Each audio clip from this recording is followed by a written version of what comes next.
a few hours away from coming.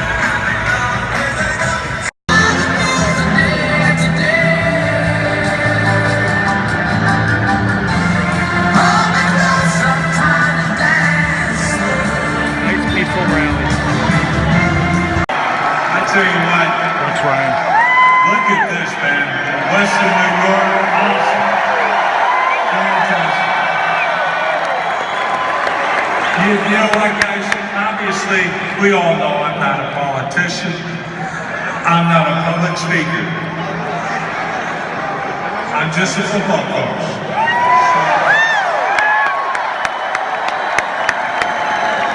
So what I thought I'd do today is, I think I'm going to tell you a football story. And this football story includes Donald Trump, okay? So Donald Trump is the owner of the New Jersey Generals in the, whatever that league was, USFL. And the funny thing is, he's one of my coaches actually coached. This is a great honor for me to introduce Donald Trump.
And by the way, I think he's a very good speaker. He says he doesn't do this.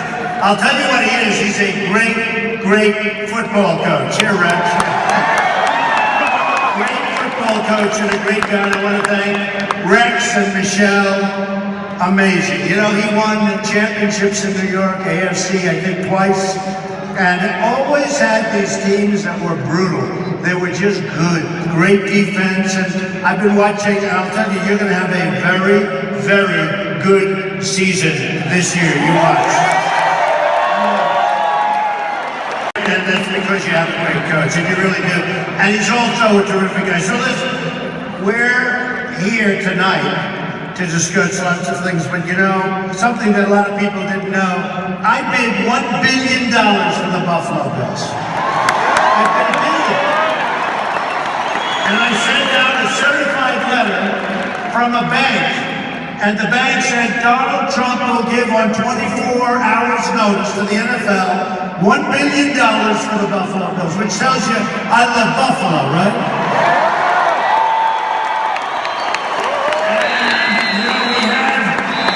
We had two great people, you know that, the Padulas, and they are great people. And watch, they're going to do an incredible job.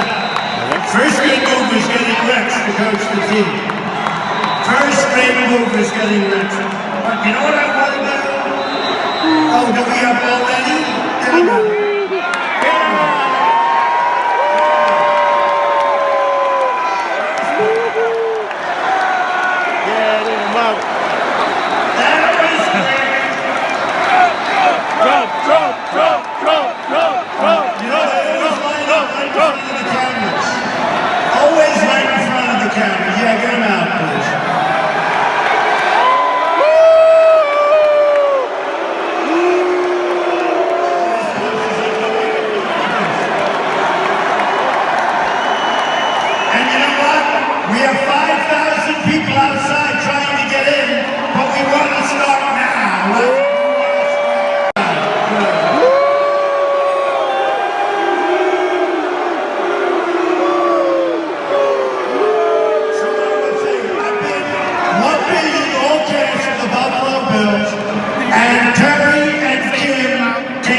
You talk about a business deal.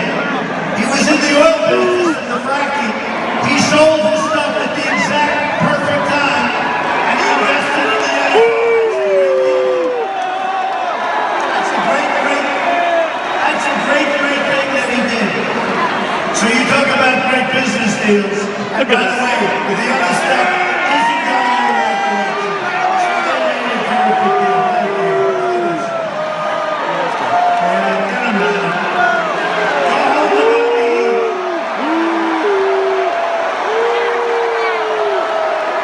You know, we do all have a First Amendment right, and they really violate our First Amendment right, but what do you do? So just to finish up, they made a great business deal. All deals should be so good. When oil went down, he sold like 2 seconds before the oil went down, invested in the NFL. That's a good investment. And I'll tell you, as owners, and with this great coach, you're going to have an unbelievable team this year. And I'm going to be rooting for the Buffalo Bills. Everybody's got their flags. We are going to bring Buffalo back, we're going to bring New York back, and we're going to bring the United States of America back.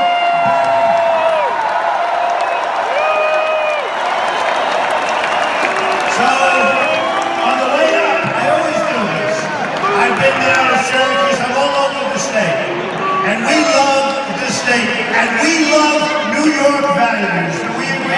We love on the economy of Buffalo. Don't get scared and don't feel guilty because it's not your fault. It's politicians representing all of us that have no clue, that are totally incompetent, and these are people that represent us at the highest level, including President of the United States. And look at what's happened here. Listen to this. Do not get discouraged. I'm telling you, we're bringing it back fast. You watch what happens. We're not making bad trade deals. We're going to end all the nonsense, and we're going to bring jobs back to the United States, and that includes Buffalo. That includes few cities in America have taken a harder hit. We know that. I know that. I live, like I'm here all the time. I have great friends, including Rex here and Michelle. According to the United States Bureau of Labor Statistics, Buffalo has lost nearly half of its manufacturing jobs since 1990. Think of it. 3 main reasons: NAFTA, Asian currency manipulation, product dumping, China's entrance into the World Trade Organization. Nearly 40%. And I'm going to stop because I don't want to depress people. Nearly 40% of Buffalo's lost jobs have occurred since 2001. Don't worry. New York State has lost 3 out of 4 of its manufacturing jobs since the 60s. 3 out of 4. So folks, look, here's what's happening. We're making horrible deals. We have people that don't know what they're doing.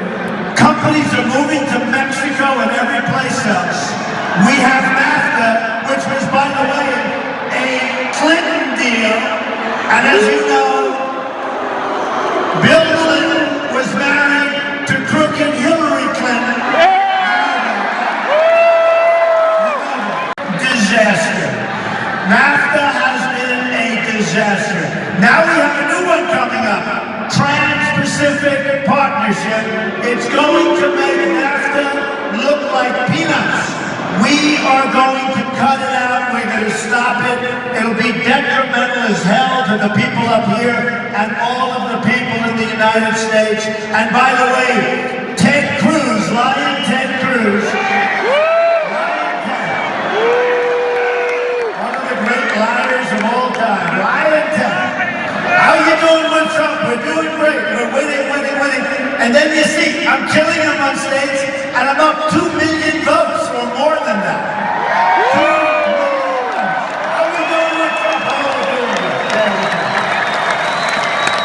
Now, tomorrow, I have to tell you, that's a big day. Because tomorrow we're going to show Ted Cruz, who hates New York, hates New York. When you look at that debate and you see the way he talked about us and New York values, here's a man that turned down Sandy money for this state and plenty of other money. We had lots of things coming into New York and he voted against. No New Yorker can vote for Ted Cruz and no New Yorker can vote for Kasich when he was one that approved NAFTA. He voted in favor of NAFTA, which has been a disaster for your state and for this country. A total disaster. So, with all of that being said, tomorrow, get out and vote. We've got to vote.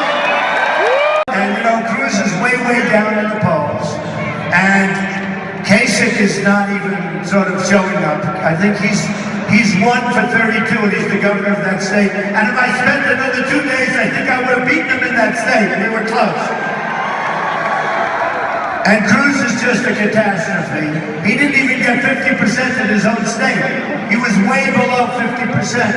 And he doesn't represent what we need. And he doesn't represent us on trade and the other things that we need to make America great and to make Buffalo great again, okay? I've never done a thing like this. I said I've been a politician for 9 months. Can you believe this?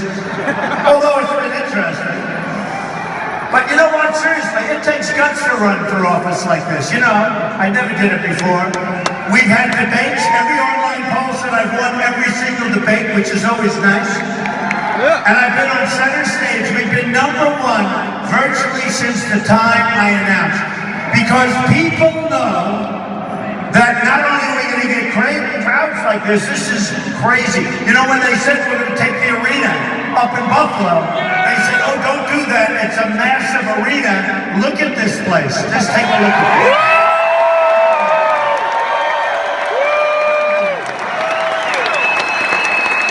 But people know, and I've been saying it for years, that we are being ripped off worldwide by virtually every single country that we do business with. Every single country, no matter what.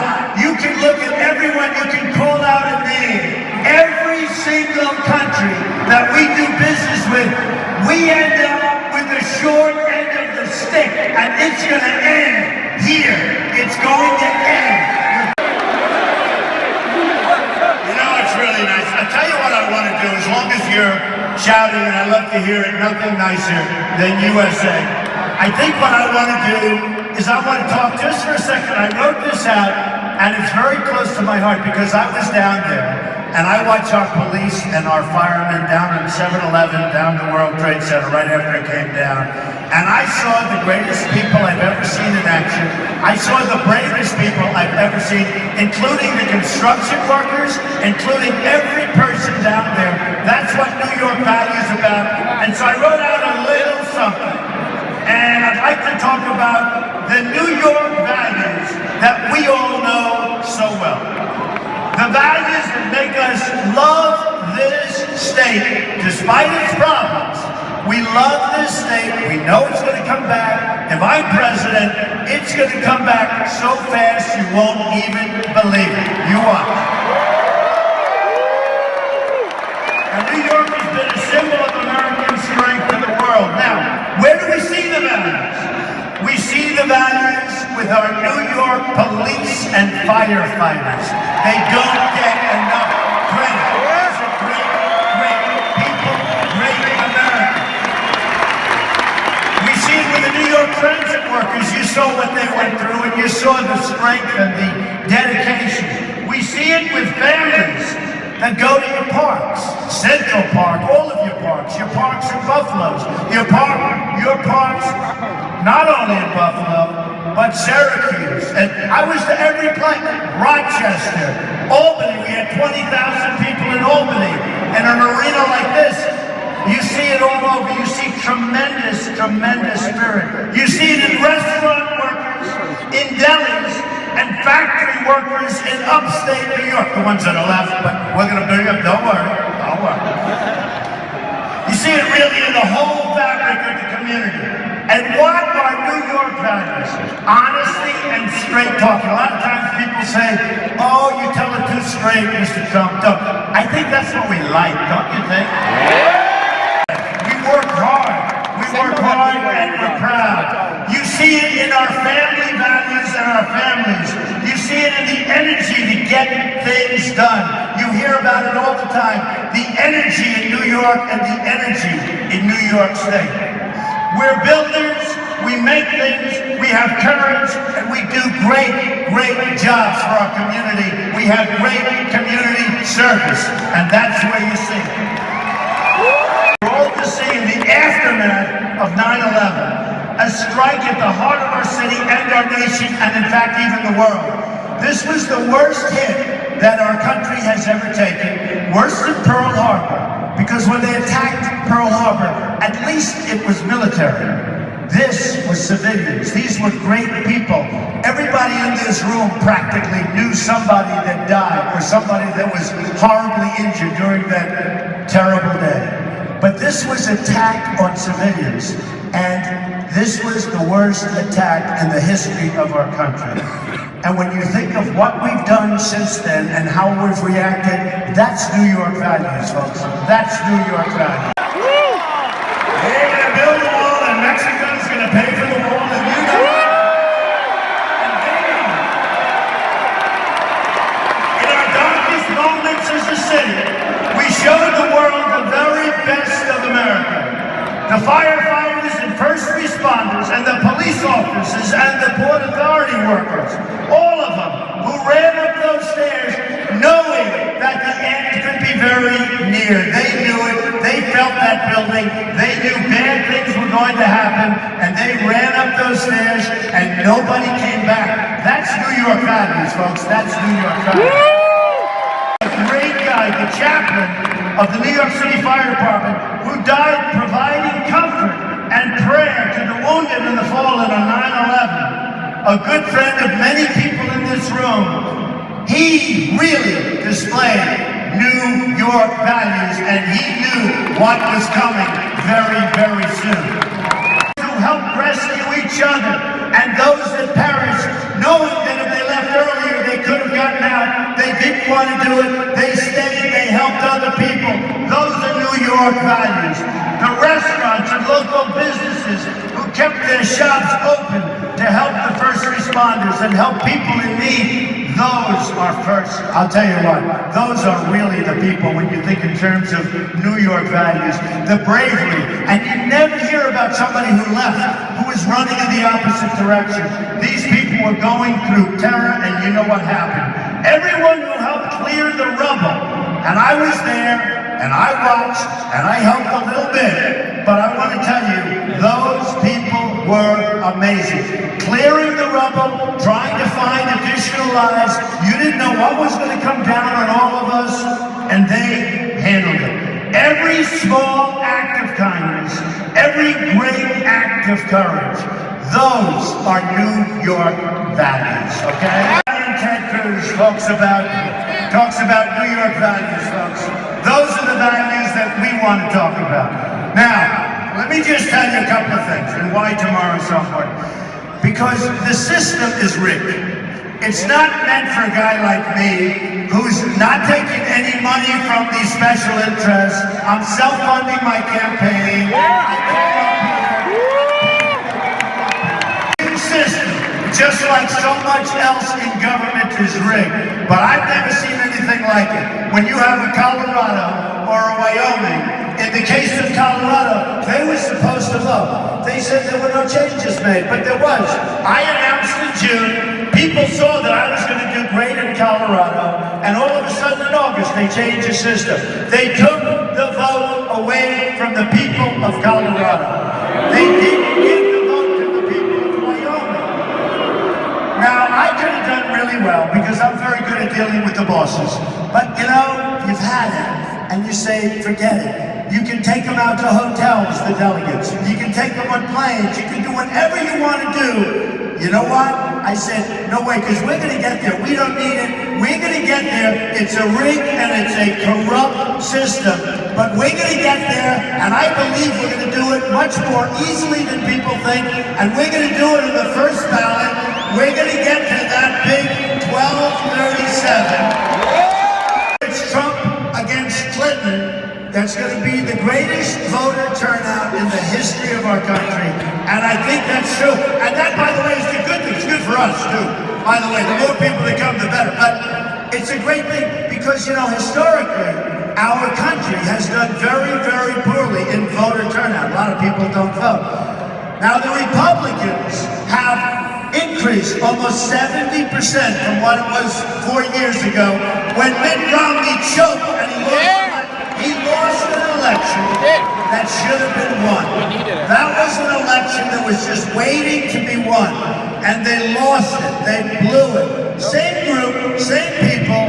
They're happy as long as they keep their jobs, as long as they get their consulting money. Same group, same everything. We're going to change it because we're going to win, and we're going to beat crooked Hillary so badly.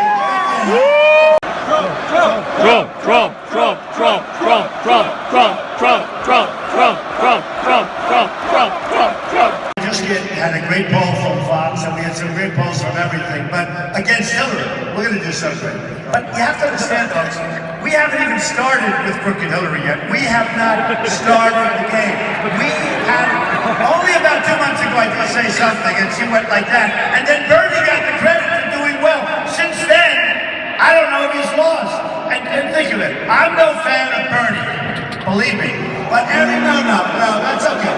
I am no fan of Bernie. His ideas are very bad, etc., etc. But every week you see Bernie won. He wins every time. And then you hear about the crooked system. So you got crooked Hillary with a crooked system. You hear about the system, and they say, and the pundits say, well, Bernie has no chance. Why doesn't he have a chance? He wins. Because the system's rigged. But we're going to unrig the system, and then we're going to clean up the system, okay?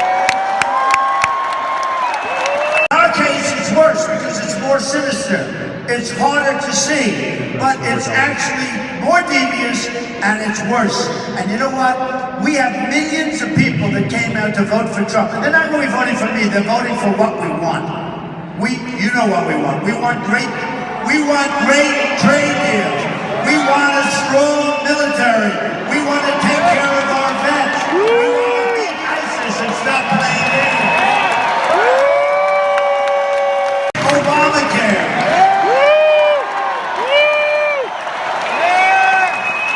We want to protect our great Second Amendment, so important.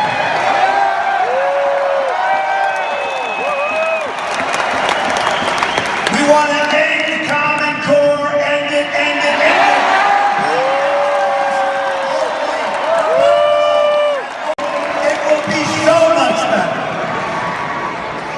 And we want to have strong borders where people can come in, but they have to come in legally.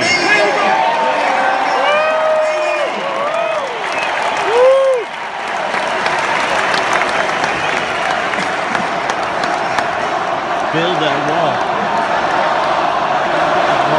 Build that wall. Build that wall.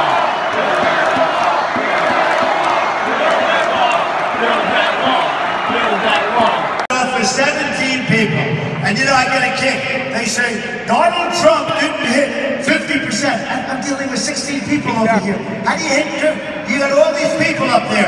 Then you'd lose 2, you'd lose another 2. They get it down to 12. They get it down to 10. They get it down to 7. I mean, give me a break. Donald Trump didn't hit. I've got 14 people up there. I'm supposed to hit 50. But I've won far more states than anybody else, not even close. Not even close.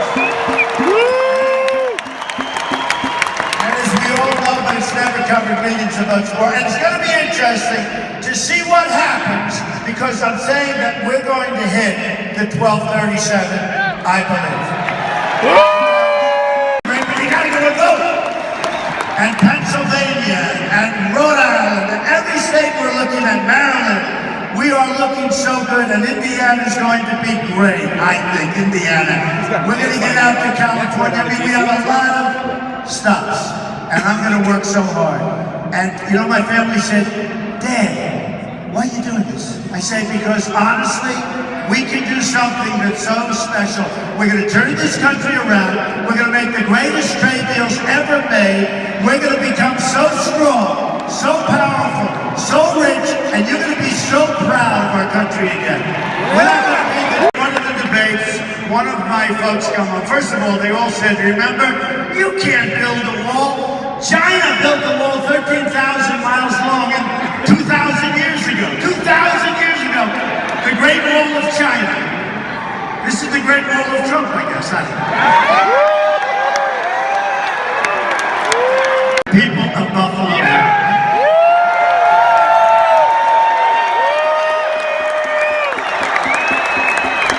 And you know, I have to tell you, see all those cameras going on? Every night they put us on live. They don't cover anyone else live. They like it live. Some night I'd like to have it not so live so we could really talk, folks.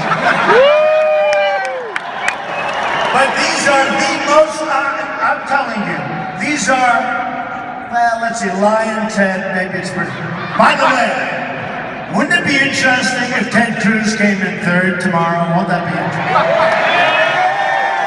Honestly, I never thought I was going to see him as one of the last three people. I never thought it was going to happen. I never thought it was going to happen. I could name the other ones, but I don't want to do it. I thought there'd be other people, you know, before we have final victory. I didn't expect to see, honestly, I didn't expect to see either of these two, but that's okay. That's okay. So during one of the debate's over, I had talked about Mexico's going to pay for the wall. I had talked about the wall, and a couple of the participants came up to me. They said, Donald, you know you're not going to build a wall. I said, why not? You can't build a wall. Really? Why not? Tell me why we can't. And they said, I don't know. Do you know how easy that is? Beautiful precast concrete going up. Gets to the top of the Trump wall, it's going to be a long way down.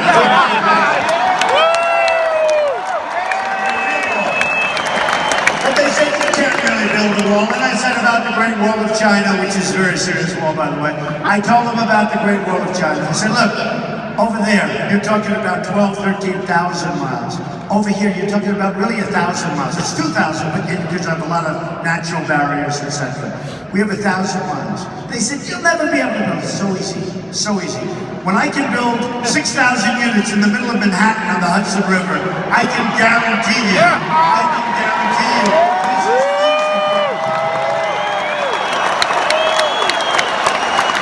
with all the stuff I put up, with all the environmental permits I had to get for so many different jobs all over the world, on oceans, in Scotland on oceans, where they said you'd never be able to get the approvals. I got the approvals.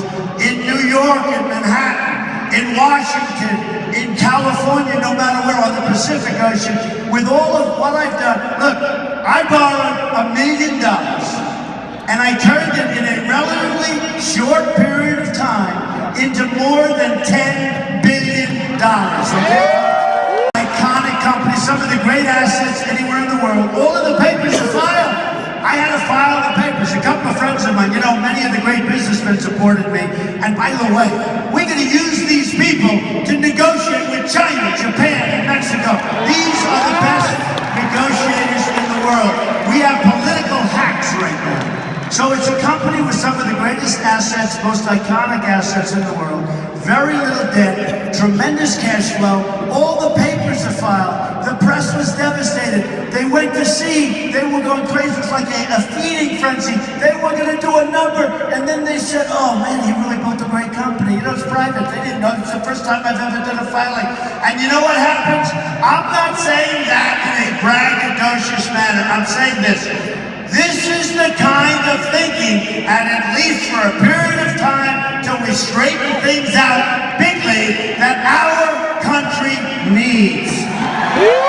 You know I'm conservative, but some of these conservatives, you have all these people.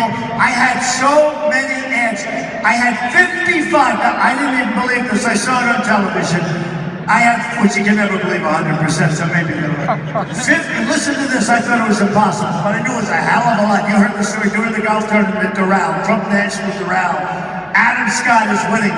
And they said, and now for a commercial. And I've been watching for a week all of these. I said, please, don't let there be a negative Trump ad before we present him with the trophy. So he hits this great shot.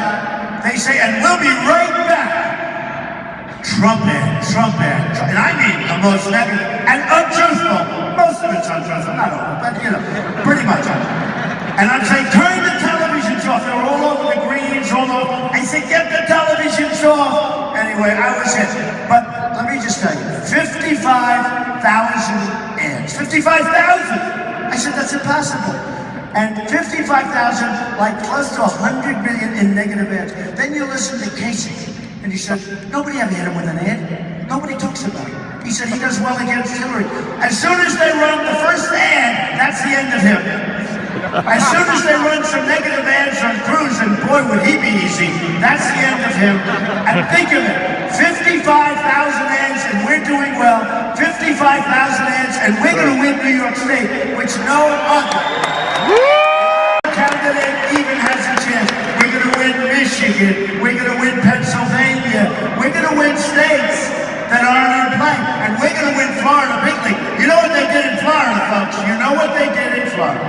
So, Florida was rigged also. Florida was rigged that the governor of Florida, Jeb Bush, the ex-governor, pretty popular, nice guy. Now he's a nice guy. Before, when I was competing, I didn't like, now he's a nice guy. It's amazing the way that happened. And Marco Rubio, one of them was going to win Florida. And so what they did is they made the state at the last moment, winner take all. 99 delegates, right? Winner take all. And then they had a problem, because a poll came out. It said Trump is going to kill everybody. He's at 48, and these guys were at like 17 and 12. They say, wait a minute, this is a disaster. What do we do? So they looked upon changing. I didn't let him change. But this was a winner. This was a winner-take-all state that I was supposed to be taken advantage of, okay? There's only one problem. I won it by 20 points. We won it in a landslide, and we get 90. And so it works both ways. But just remember, folks, we're going to win, and we're going to win on the first. And it could be we have to go longer, but I don't think so, because I'm seeing numbers that are very compelling. But I will tell you this, we are going to win. And once we win, our country is going to become so strong and so powerful again, and you're going to be so proud of your president, but I don't care about that, but you're going to be so proud of your country once again. USA! USA! USA! There is no place that's better or more fun or safer. Remember that. There is no place that's better, more fun, or safer than a Trump rally. And again, could apply to hundreds of different companies. I say to my wife, you know, I want to make this law. She'll say, no, you must act more presidential. I don't want to really act more presidential until we win. Do we agree, folks? You know? Yeah. It's easier than working like I do. Because more presidential means low-key a little bit. My daughter Ivanka came up to me in the last debate. Now, Dad, you've won every debate. We love Ivanka, right? And we love Melania.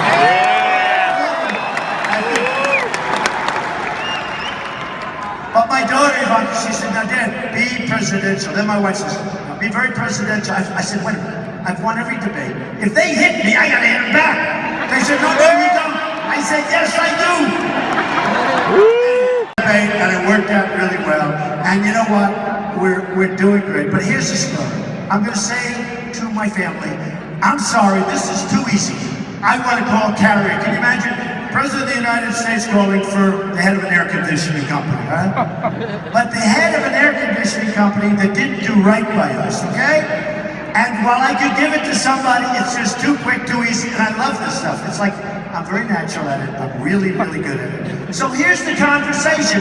And remember, if either any one of these people, Ted Cruz, Kasich, they're all controlled by their lobbyists. They're all controlled by special interests. These are not stupid people. Hillary, controlled by special interests.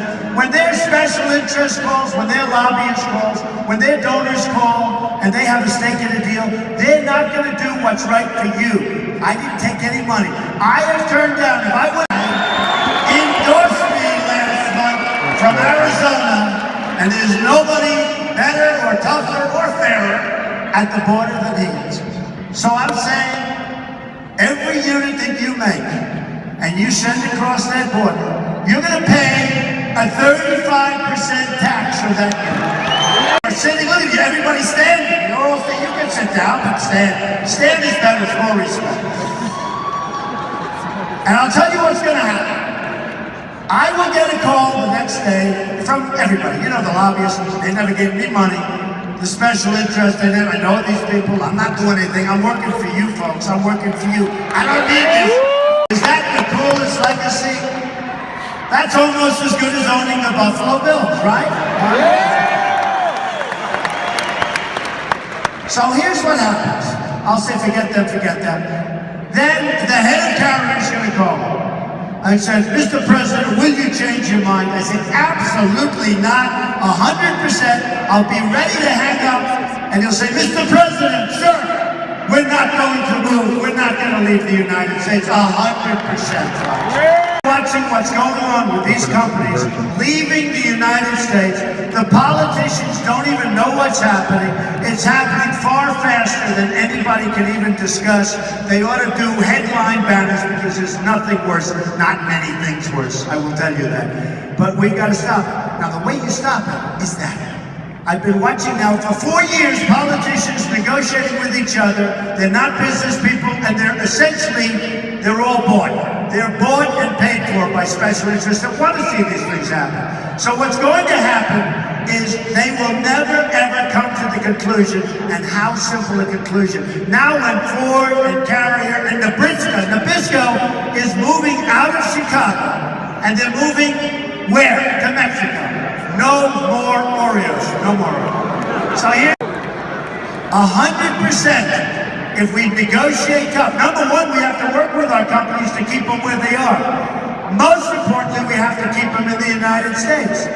Most important, let's get them to move to Buffalo, right? We'll get them to move to Buffalo. We're going to have, and we are going to attract so much business. We right now have a trade deficit with Mexico of $58 billion a year, not including all of the drugs that pour across the border and poison our youth, that we're going to stop when we let our great border patrol people go to work and when we build the wall. We're going to stop. Conservatives, they would say, like Jeb Bush used to get up, he is not a conservative. Who cares? I am a conservative, but I'm a free trader. But you can only be a free trader, remember this, if you have really smart people representing your interests, and we don't.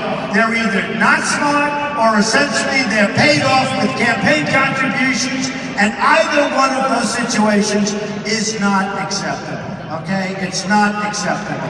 So we are going to have the toughest, the smartest, the sharpest business people in the world negotiating our trade deals. Now let me tell you, the dishonest press, world's most dishonest people, they cover it wrong all the time. It was asked of me about NATO. What do you think about NATO? And it was asked on CNN by Wolf Blitzer. And I said, here's the story. Number one, NATO is obsolete.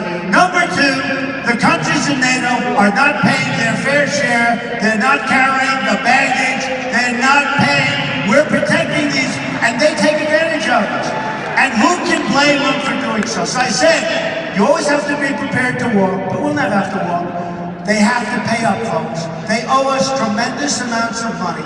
Many of these countries, like most, are, I hope it turns out this way, but we have these massive faults.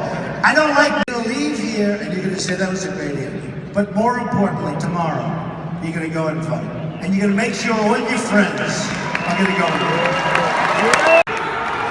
And you're going to remember, you are going to remember this evening, and you're going to remember, more importantly, tomorrow and the vote. And you're going to look back in 4 years, and 12 years, and 25 years, and you're going to say, that's the greatest single vote I've ever cast. Because from that point on, as soon as we beat Hillary Clinton, we are going to start as a country winning again. We're going to win on trade. We're going to win with ISIS. We're going to knock the hell out of them. Military. We're going to make our military so strong, so powerful. You're going to be proud again. The vets have given me such support. The military has given me such support. What's happening to our military is a disgrace. So we're going to win with our military. We're never going to have to use it, probably, because nobody's going to mess. We're going to take care of our vets. We're going to win on the borders. We're going to win with health care. We're going to win with Common Core ending and bringing it back up.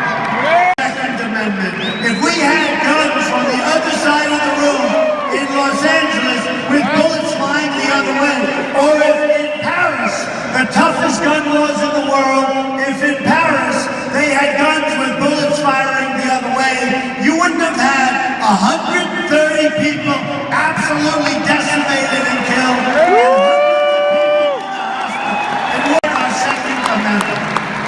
And folks, you're going to look back and you're going to see we're going to start winning, winning, winning. And this is the last big speech I'm making in New York, so I can say it the way we want to say it. We're going to win at every element of what we're doing. We're going to win with the military. We're going to win with everything. We're going to win so much. You're going to get tired of winning. You're going to be saying from Buffalo, please, please, Mr. Perry, we don't want any more business. We're doing too much business. We're making too much money. No matter what you do, we don't want to